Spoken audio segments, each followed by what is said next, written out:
Yes, y'all. From the Dave Campbell's Texas Football Mothership here in beautiful Lewisville, Texas, it is Texas Football Today, a program coming to you from the nurturing biosphere of our mothership. My name's Greg Tepper. That's a new one. I'm the managing editor of Dave Campbell. That's stolen from a radio legend. Oh. My name's Greg Tepper. I'm the managing editor of Dave Campbell's Texas Football magazine, TexasFootball.com, a corresponding website. Thank you for spending part of your day with us. Whether you're watching us live, TexasFootball.com, Facebook, YouTube, Twitch, Twitter, all of the places, or you're listening to the podcast, which you can subscribe to on the podcast vendor of your choice. Either way, thank you for doing your part. Support local, mediocre internet show. I'm sitting over there at the helm today, making us sound good. She's the Duchess of the Dorks. She's Ishmael Johnson's best friend. She's Ashley Pickle. We have a nuisance in What do you mean? in our studio today. I don't know what you mean. Old Schmale is over there. Are you referring to nuisance? Look at this. Are you referring to my friend Ishmael Johnson? Go Whoa! get out of the studio. Just got done recording the latest episode of Zone Star State, which is a frustratingly well-named podcast. I'm just gonna furious. I'm just gonna credit Bruni for that. I don't know who came up with it. I'm furious. It's our Dave Campbell's Texas basketball podcast, Zone Star State. That's gonna drop later today. Yeah, he's giving me the thumbs up. It will drop later today. Man, Zone Star State Math Tuesday. It's a big day around these parts. Big day. Anyway, now get out. It is in fact a big day. Today is Tuesday, February 7th, 2023.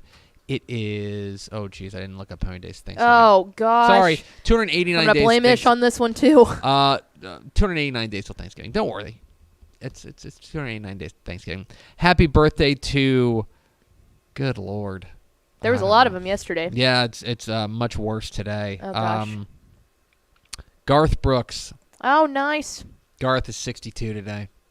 Garth can still Happy birthday, Garth. He's still got a lot of energy for 62. Yeah, he does. Garth might have more energy than I do, and I'm 25. Better storyteller, Garth Brooks or Charles Dickens, both born on this day. I mean, it's up to the people. I'm sorry. It's got to be Did Charles Dickens ever write a really problematic song about a woman and a clearly underage boy? Bowie. Episode 1532, I think. No, 34. Nailed it. We're going backwards now, apparently. On today's show, folks, we're going to hear from Lubbock Estacado head coach William Blaylock. Matt Stepp caught up with him at the DFW Coaches Clinic a couple weeks ago. We'll hear from Coach Blaylock. We will announce the Community Connector School of the Year, the honoree for the School of the Year from our friends at Optimum. And then back half the show, Math Tuesday. The glorious and much anticipated return of Math Tuesday, and we will look into the most improved offenses in Texas high school football in 2022. We'll get into that coming up here at the back half of the program. Do the first four through the door? We sure do. It was Nick Morton, Tony Blaylock, Daniel Agnew, and Coach Terry Crawford. Welcome in, fellas. So, something I thought about with Coach Terry Crawford. Okay. Which I'm shout out for the shirts. The Abbott shirts he gave us were fantastic. So I'm often thinking about Coach Terry Crawford. It's a normal occurrence. For reasons that I think everybody can understand. Yes. So we're going to be talking a little bit, spoiler alert for our Math Tuesday segment. Math Tuesday. We're going to be talking about Zephyr later today. Okay. We're going to be talking about Zephyr. Zephyr is, of the 1,250 UIL Texas high school football teams, they are last alphabetically. Yes, that makes sense. If you don't count A&M Consolidated, right, which is A and then ampersand, which is kind of weird, right? Yeah. Do you know what the first is?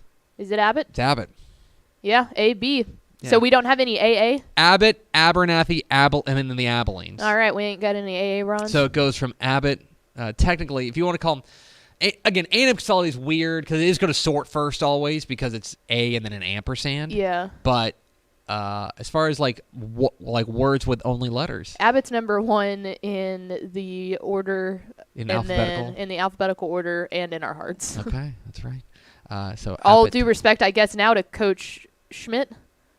Oh, at A&M Consolidated. Yeah. Yeah, I was going to say. Yeah. That's weird to say. That's Tiger's erasure. That's what that is. All right, folks. A couple of weeks ago, who could tell? We were at the DFW Coaches Clinic in Grapevine talking with a number of coaches around the state of Texas. One of them came all the way from the LBK, Coach William Blaylock, the head coach of Lubbock Estacado, getting those boys going out there in the 806. Here is Matt Stepp's conversation with Lubbock Estacado head coach William Blaylock here on Texas Football Today. Greg Tepper, Dave Campbell's Texas Football and TexasFootball.com here in Grapevine at the DFW Coaching Clinic. Here, the man who took a long trip told me he's tired of driving, head coach of Lubbock Estacado, Coach William Blaylock. Coach, how are you? I'm good, man. Like I said, tired of driving, but happy to be here. It's the first time I've been able to come to a DFW clinic, so I'm excited for it. Well, let's talk about your first year there with Estacado. You know, playoff berth, 7-5 year, an opportunity to play, deep into November. And now that a little bit of time has passed, how do you assess what you guys were able to do in year one? Thought the kids bought in, really quickly. Hats off to our senior class. They were small, but they led us. A team that was picked third in the district, picked to win 3 games, and we won 7. So our young guys got that taste of winning, and now they're anxious for it. They're competing in basketball right now. They're ready to run track. So I think the future's pretty good. See, what veteran coaches do is that they just slide in. They're like, yeah, pick to finish third in district. I don't know what kind of dummies picked them third in district. Who's to say? Okay, so you mentioned kind of the senior class, and I'm interested whenever you show up there and say, hey, you know what? I'm the new guy in charge. What your message to those guys that got them to buy in and say, let's hop on board with this? It was more about leading by example. And, I was their third head coach in 4 years. So they've seen it all. They've seen all the change. They've seen multiple offenses and defenses. So they've heard the speech of this is what we're going to do. It was more about showing them and letting them understand, hey, we care about you. We know we just got here. This is what you can do. And then once they, put it out there and put it on the field, and they were like, we think we're a lot better than what people think we are. And I just kind of put that chip on their shoulder, and they rolled with it, as far as we could go. You mentioned, it was a relatively small senior class. You guys are pretty young, relying on a lot of youngsters. Were you surprised at how quickly the youngsters adapted to it and stepped in? And because you guys were filling some pretty key roles with, babies, basically. Yeah, our first game, we had 5 kids that had ever taken a varsity snap. And if you 5? 5 kids. The previous senior class was 31. So those young kids were athletic. They were hungry.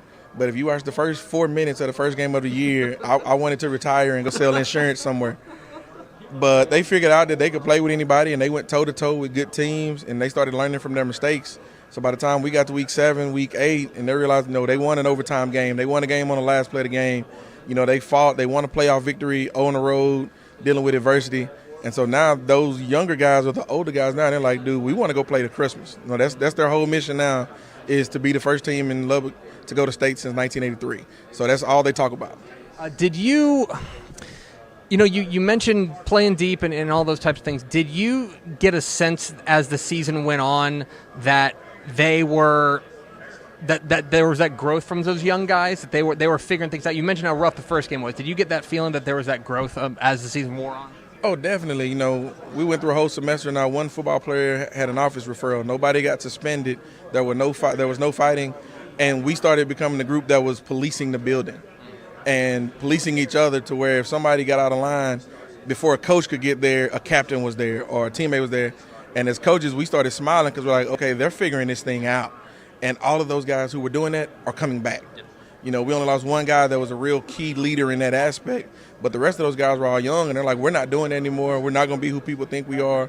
We're going to show up, and we're going to play hard, and we want to win, and this is how we have to do it. They learned a different lesson every time we lost, and they never made the same mistakes twice. So I think going forward, those young guys that are old now, I think we got a chance to be good for a long time. And in a non-realignment year, you guys get the same district coming back again. Do you feel like now that you guys have gone toe-to-toe with these guys for 1 year, this is going to give you guys maybe a little bit better about what you're going up against with a more veteran team?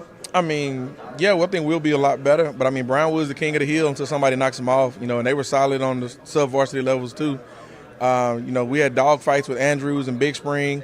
And we got to go to their place this year. So they're going to be itching for us to come down there. They haven't forgotten. I'm sure it's on their board for off season that they came, we snuck one out on them. So our kids know the bullseye's on you now. You're not going to sneak on anybody. Everybody knows about the east side. Now you got to show up and play, and there's no surprises. So that's what we're working towards, is perfecting who we are and taking it day by day. We're not looking at anybody right now other than us. We're not worried about a scrimmage, a game. It's about the weight room, the track, and the classroom. It might not be picked third. Finally, Coach, there's a rumor going around that the Dave Campbell's Texas football crew may be trying to make a staff trip out to the 806. We are always looking for eats recommendations. So we're coming. Let's say we're going to the east side. Where we gotta go? Got to go to Palaberto's, get your breakfast burrito. I recommend the steak and eggs breakfast plate. It may put you to sleep, but it's phenomenal. Then you got to go a little healthy for lunch because you got to be able to stay awake. You go to Vitality Bowl by Texas Tech. Take care of it. That's where I go when I'm trying to get my fruit and vitamins. And then there's Josie's Mexican place that's phenomenal, and they're 24 hours. So I love a burrito taco, love those things. And so you got my giant cheese place. I can't think of the name. It's right by Texas Tech, but they got the biggest cheese sticks you've ever seen in your life. Hey, Step, what's the Lubbock cheese stick place? What? The cheese sticks in Lubbock. Spanky's. Yeah, you got to go by Spanky's. This is a good interview. Yeah. Got to go there. You got to go to Twisted Root, get your burger on. I try to hit the whole city. I try to when it comes to food. Right. But those are all great places in Lubbock. Coach Blaylock, appreciate it, man. Thank you.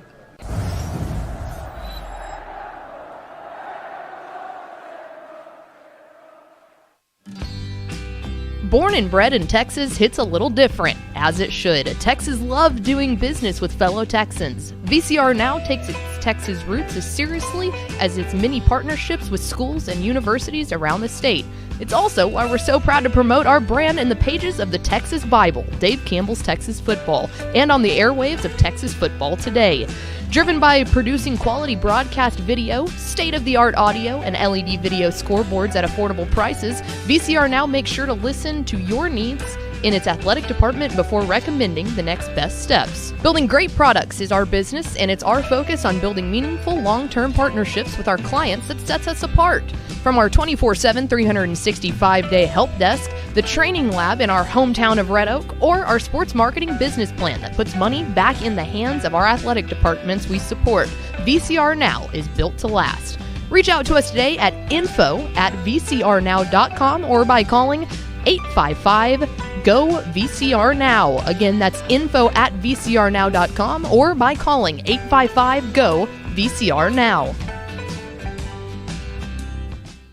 There is William Blaylock of Lubbock, Estacado, interviewed by a very different-looking Matt Stepp. So I was trying to figure out how I didn't remember. It's like Stepp got hair. How I didn't remember that I interviewed Coach Blaylock. And I'll tell you exactly what happened. Because Stepp was out at the South Plains Clinic, and I think I just had in my brain, Lubbock coach. It's got to be Stepp. Got to be Stepp. Yeah. And no, it was Coach. Shout out to Coach Blaylock for coming all the way here. As I'm sure he was at the South Plains coaching clinic as well. And then DJ Mann was there from Lubbock Coronado. The 806 was well represented there at the DFW Coach Clinic. It's not a terrible drive. No, it's only 5 hours. We appreciate Coach William Blaylock of Lubbock Estacado joining us. All right, Pickle, time for a very exciting announcement. Dave Campbell's Texas Football is proud to announce the recipient of the Community Connection School of the Year Award presented by Optimum. For the 4th consecutive year, Dave Campbell's Texas Football and Optimum, the local provider for internet, mobile, TV, and phone services, have partnered together to spotlight 15 Texas high school football communities as part of the Community Connection School of the Week Award. For the past 7 weeks, fans and passionate community members from all 15 towns have cast more than 300,000 votes on TexasFootball.com in an effort to help lift their school to the top. It's now time to recognize the 2022 Dave Campbell's Texas Football Community Connection School of the Year presented by Optimum, which belongs to... Drumroll, boom! The A&M Consolidated Tigers. As part of the recognition, a longtime A&M Consolidated principal Gwen Elder was recognized for her service to the A&M Consolidated community on a special Zoom call and was honored with the Community Connector Award presented by Optimum. Dave Campbell's Texas Football and Optimum also produced a commemorative digital custom magazine spotlighting the A&M Consolidated community. As part of the recognition, A&M Consolidated High School will receive a $2,500 donation to support their school. Congratulations to all the schools, but especially to A&M Consolidated. This year's Dave Campbell's Texas Football Community Connector School of the Year, presented by Optimum. Thanks for voting, everybody, at TexasFootball.com. Boy, Pickle, do you know what day of the week it is? I believe it is Tuesday. Well, you know what that means. Math Tuesday. It's time for Math Tuesday.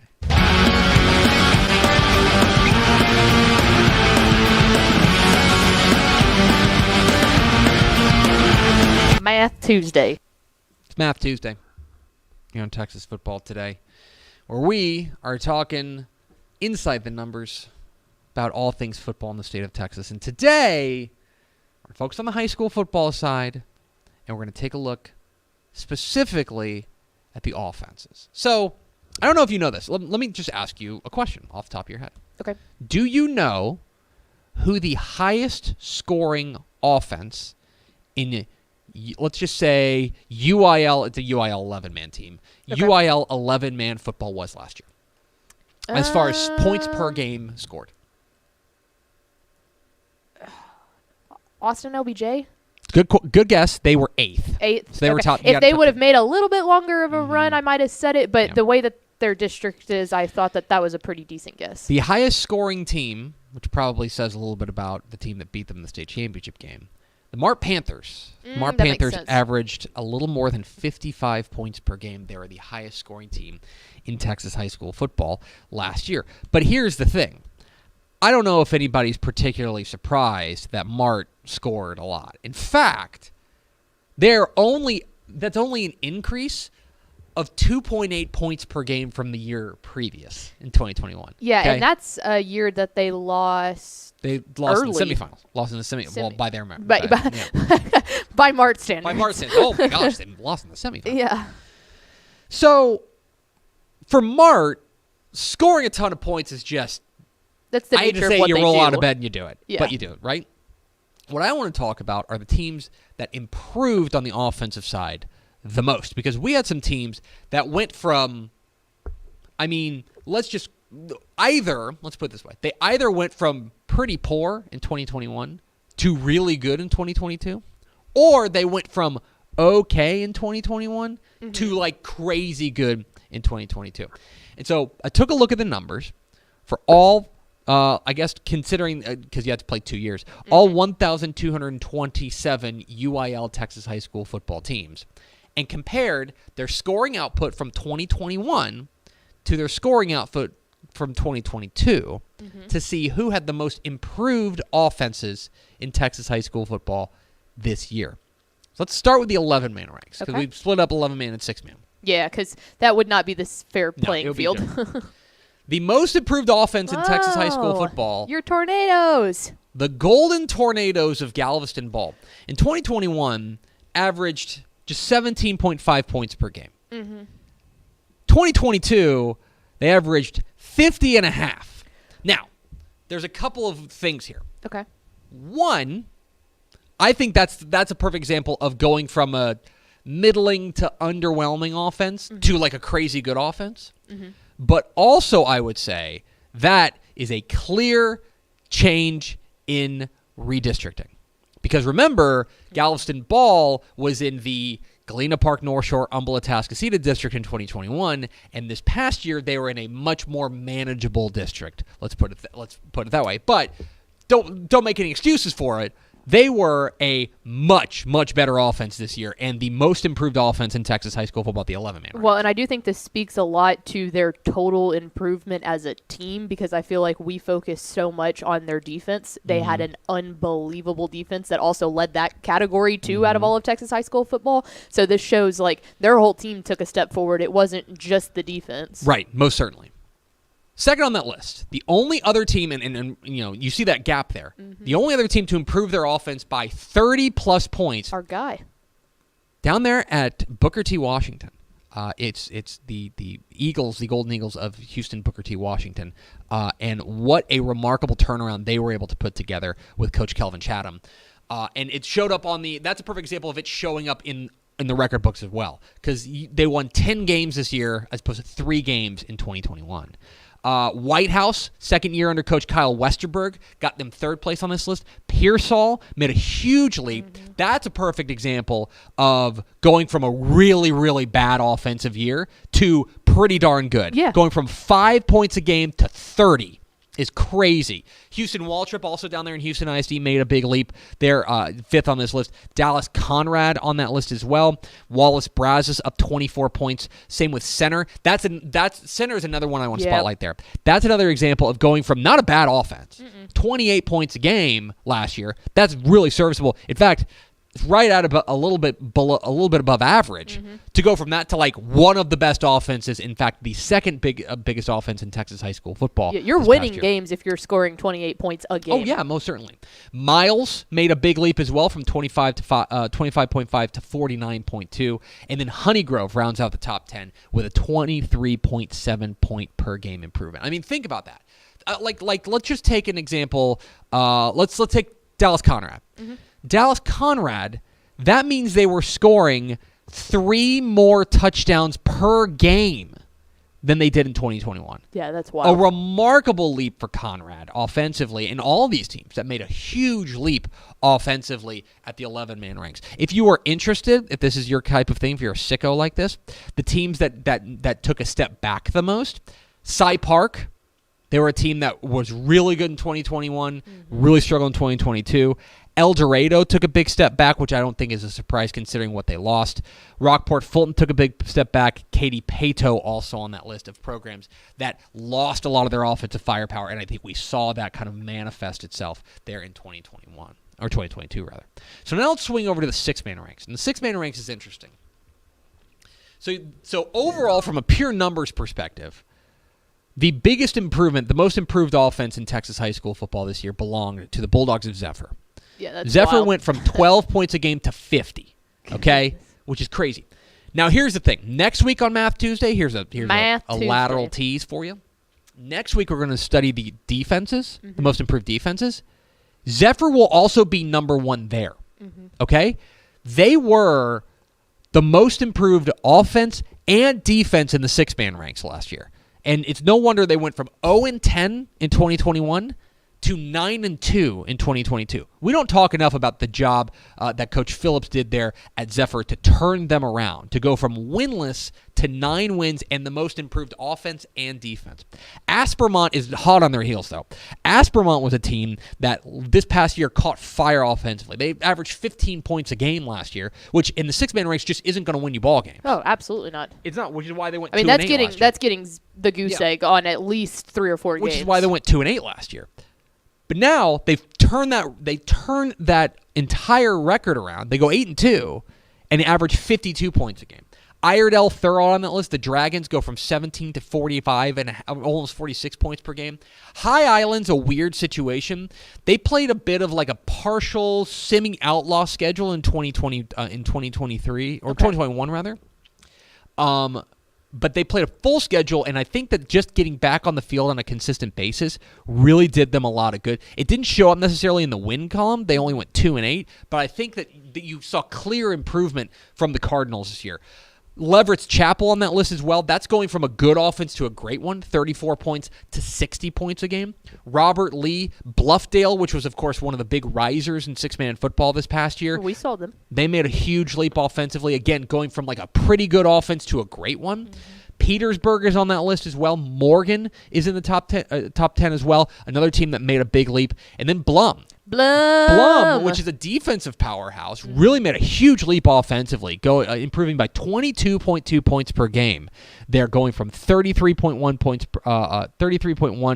points per game to 55.3. So that's the top 10 most improved Texas high school football offenses in the 6-man ranks. And to me, like especially those top 2, you look at those top 2, to improve by 37 plus points per game. Per game, guys. Right. That's per wild. Game. You're talking about an extra, over a 10-game season, an extra 380 points. That's nuts for these teams to have that giant improvement offensively. That's what's so impressive about these offenses. And to me, in the 6-man ranks, sometimes it can be one guy. Yeah. But I think when you're talking about an improvement that widespread and that consistent, it's more than one guy. Yeah, that is an offensive overhaul. If you want to tell me that anywhere from 14 extra points to 21 is one guy, Maybe. I can, in the 6-man ranks, I can believe that. In the 11-man ranks, Yeah. I will be hard fought to believe that. But Yeah. in the 6-man ranks, I could probably believe that. When you get anything above 21, that's a talking total offensive production. Yeah, and some of those, by the way, have new coaches. Like some of these guys, some of these teams that we talk to have new coaches, or just like a second year for a coach, Right. which I think does a lot of good. But that is, to me, a mark of an entire unit maturing, not just, oh, we found a great sophomore running back. Right. That helps, certainly. Yeah, if you But, have like, a Grayson Rigdon, yeah. that helps.